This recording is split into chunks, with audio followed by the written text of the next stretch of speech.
Good morning, everybody. I am doing a video from a different spot today. I'm going to do it from my car. I have a couple errands to run, but it's hands-free. I'm not holding my phone while I'm driving. I have it on my, whatever you want to call it, a docking station, so it's not going to distract me. But I've been wanting to make this video for a while, and I haven't done it because I haven't had a chance in the house. And so I thought, you know what, I'm driving, I have a few things I need to get done, but it's a perfect opportunity to make the video. And I think it's been a couple weeks since I uploaded my last video. So what I wanted to talk about was some very common myths, some very common breastfeeding myths. The one in particular that I've entitled this video is that my breasts will sag if I breastfeed.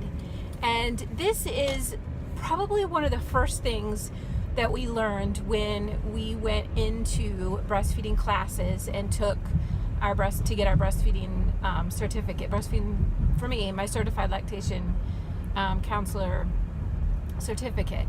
And that is, we learn about myths, and there are so many different things that even a really experienced mom who has breastfed many children, when I started the breastfeeding classes, I had already breastfed 4 of my children.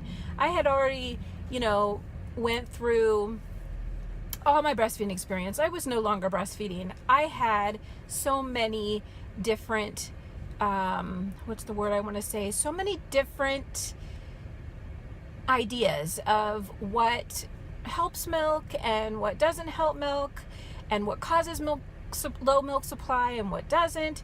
And I also was able to realize that low milk supply is the first thing a mom thinks that she has, and probably 99% of the time, and I'll just be kind, let's say 97% of the time, the mom does not have an issue with milk supply.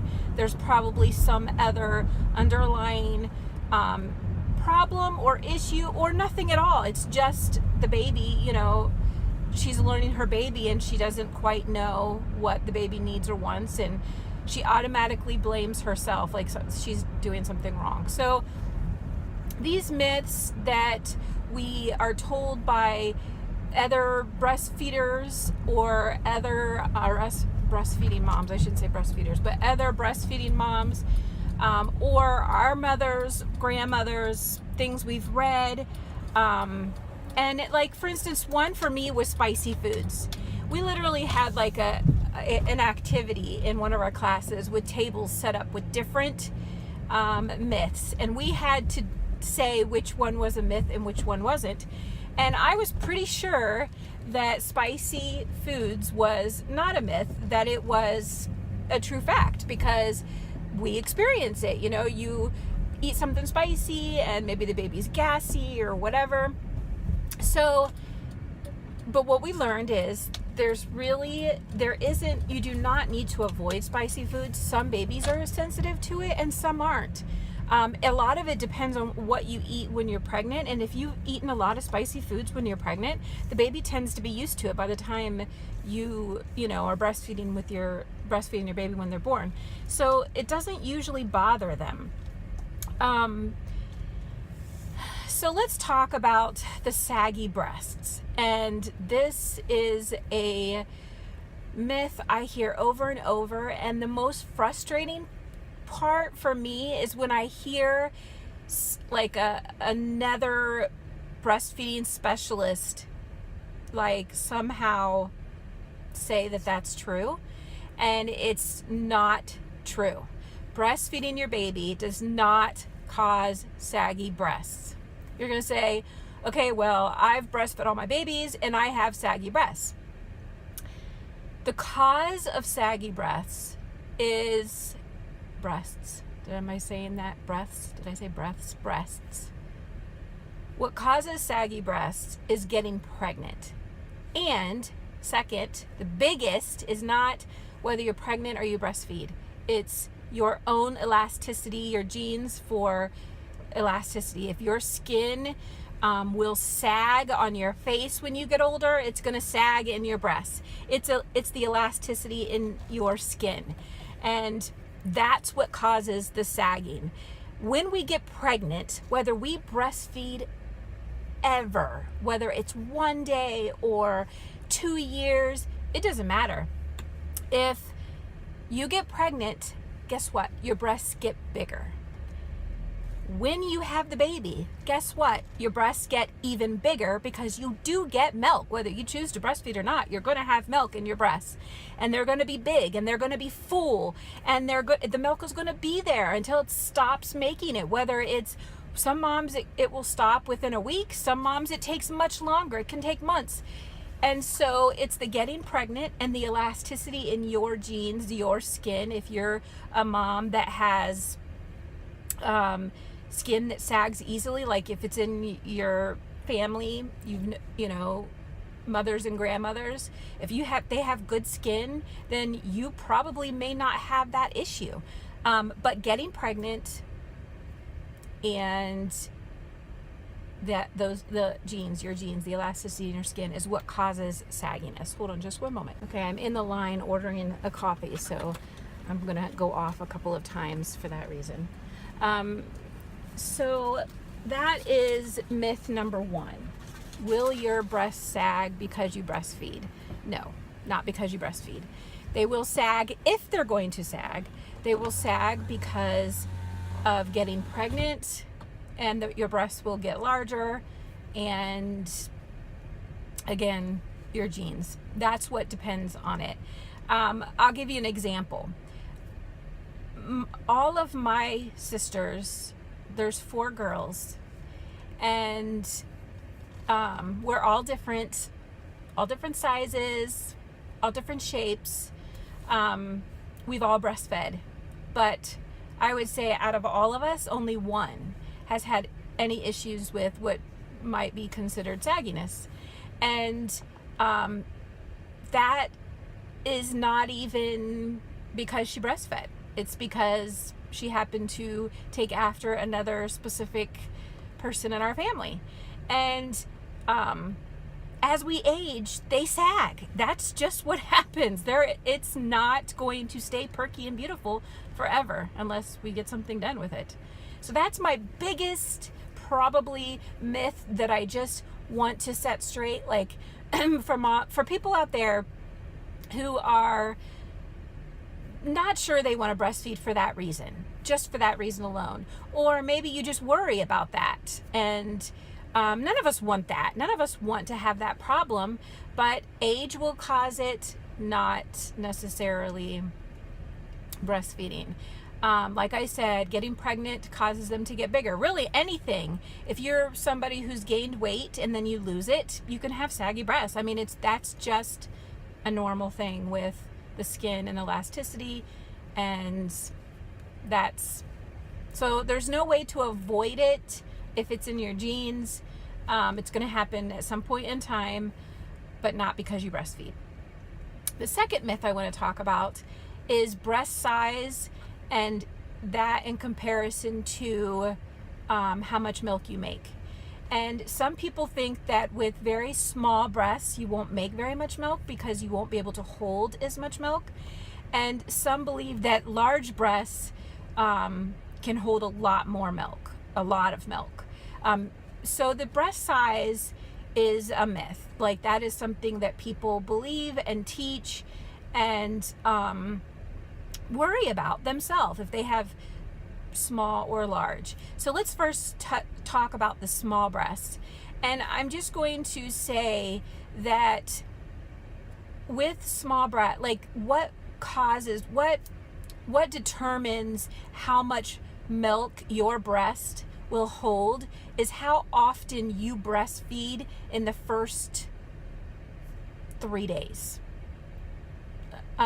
The more you breastfeed, or even if the baby's not really feeding but sucking on the breast, the more that baby sucks on the breast, hormones are receptors are being laid, and those receptors are sort of like little compartments that hold something. You can think of them like little gas tanks or little tanks that hold milk.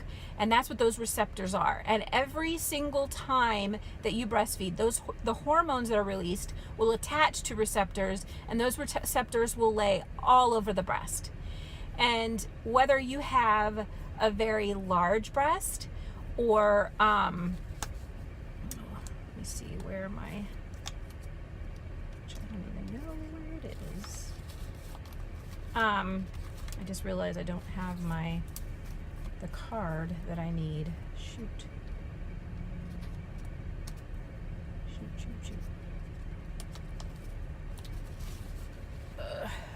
So it's just important to know what those are, and to understand that whether you have large breasts or small breasts really doesn't matter. What matters is how often you breastfeed in those first 3 days and how many receptors are laid. If you're separated from the baby and you're not able to lay those receptors, hold on, okay, I'm done. I just tried. Let me just kind of share with you guys, show you guys what I got. This is a pumpkin spice iced cappuccino from Tim Hortons. If you have Tim Hortons in your area, it tastes so good. If you like fall pumpkin spice taste, very yummy.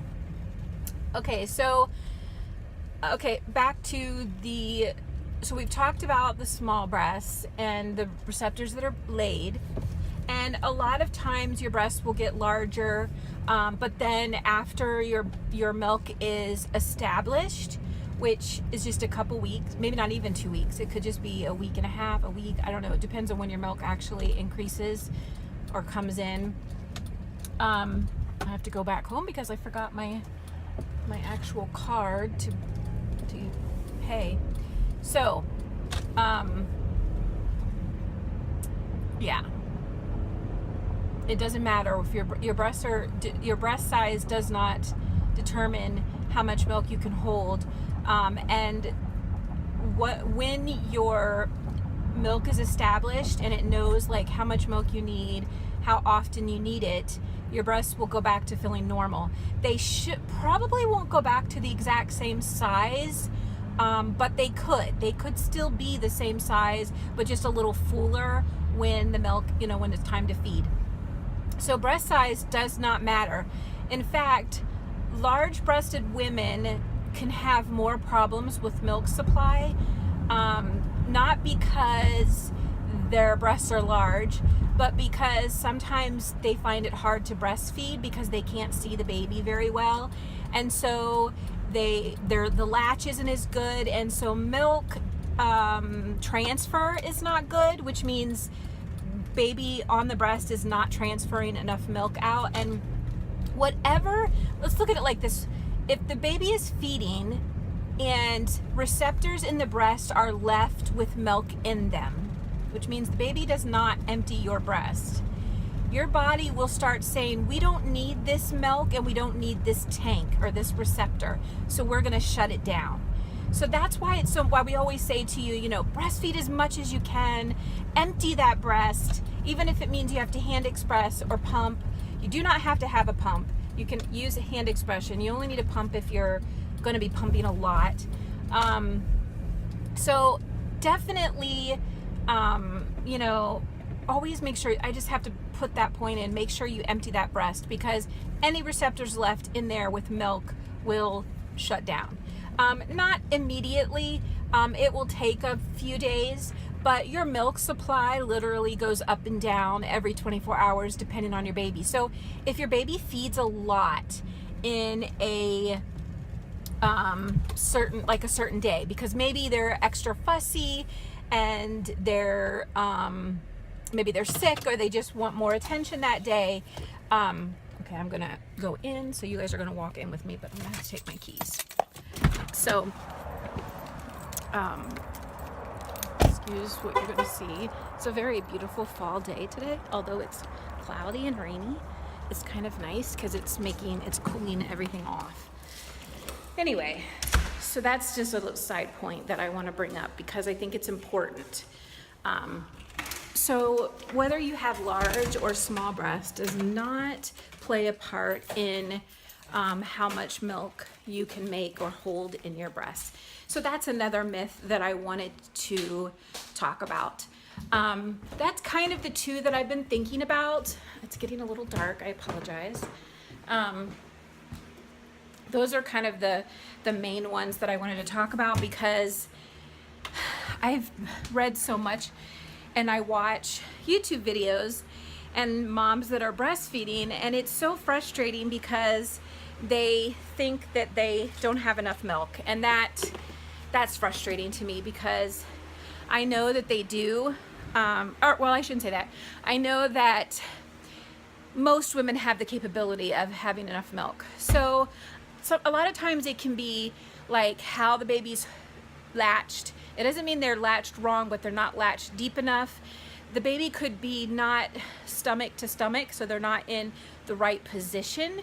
You have to make sure that their stomach is facing your stomach, nose and mouth in line with your nipple, and they're getting a mouthful of breast, not just nipple. So there's a lot of things that go into like transfer of milk and milk supply issues, but